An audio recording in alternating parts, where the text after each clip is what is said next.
गेली 70 वर्ष शांततामय आंदोलन महाराष्ट्र सीमा प्रश्नासंदर्भात महाराष्ट्रात आणि कर्नाटकात चालू असताना गेले 2002 साली भारताचे पंतप्रधान अटल बिहारी वाजपेयी यांनी कर्नाटक आणि महाराष्ट्राच्या मुख्यमंत्र्यांची एक बैठक बोलवली होती. या बैठकीला कर्नाटकाचे मुख्यमंत्री हजर झाले नाहीत आणि महाराष्ट्राचे विलासराव देशमुख उपस्थित होते.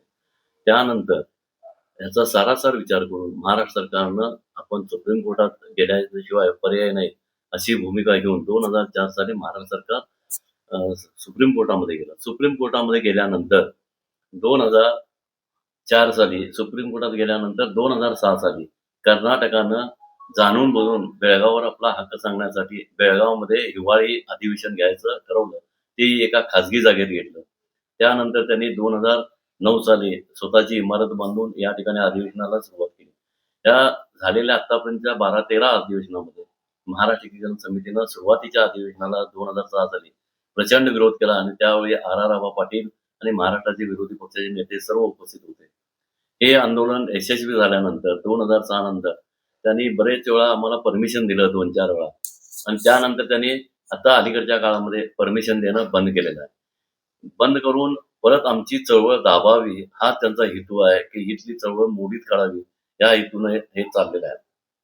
कालच महाराष्ट्र समितीच्या नेत्यांना त्यांनी मूक अशी संमती दिली की तुम्ही मेळावा घ्यावा म्हणून. पण आज सकाळपासून पहाटे 5 वाजल्यापासून खानापूर तालुक्यातील आमच्या सर्व पदाधिकाऱ्यांना त्यांनी अरेस्ट केलेलं आहे.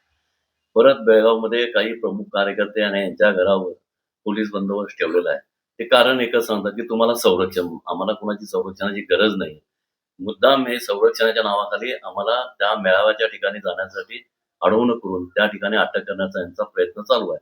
तेव्हा या सर्वांची दखल या महाराष्ट्राच्या हिवाळी अधिवेशनामध्ये घ्यावी आणि महाराष्ट्र सरकारनं याच्यावर ठोस निर्णय घ्यावा अशी महाराष्ट्र सरकारला आम्ही विनंती करतो. कारण महाराष्ट्र सरकारची अलीकडे फक्त बघ्याची भूमिका चालू आहे. त्यामुळे हे कर्नाटकाचं पावलं आहे. साधं केरळमध्ये कर्नाटकाचं दडपण आणून आपल्या कानडी भाषेत परिपत्रकं मिळवली.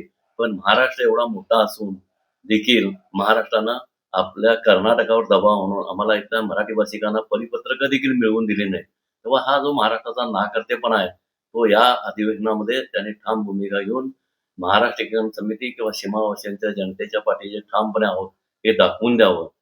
आणि काँग्रेस सरकार भारताच्या संवेदनशीलतेबद्दल किंवा संवेदनाबद्दल फार काही गाजावाजा करत असताना बेळगावमध्ये शांततेत आम्ही अधिवेशन घेत असताना इथल्या काँग्रेस सरकारनं ही बंदी घालणं हे अत्यंत चुकीचं आहे. तेव्हा यांनी देखील दखल घ्यावी आणि शांततेच्या मार्गाने होणाऱ्या आंदोलनात पाठिंबा द्यावा. कुठल्याही तऱ्हेचं आतापर्यंत हिंसक आंदोलन या महामेळाव्यात झालेलं नाही याची दखल देखील कर्नाटक सरकारनं घ्यावी. मध्यवर्ती महाराष्ट्र समितीचा खजिनदार आहे. गेली बरेच वर्ष मी या चळवळीमध्ये असल्यामुळे आतापर्यंतच्या सर्व लढ्यामध्ये आम्ही भाग घेतलेला आहे.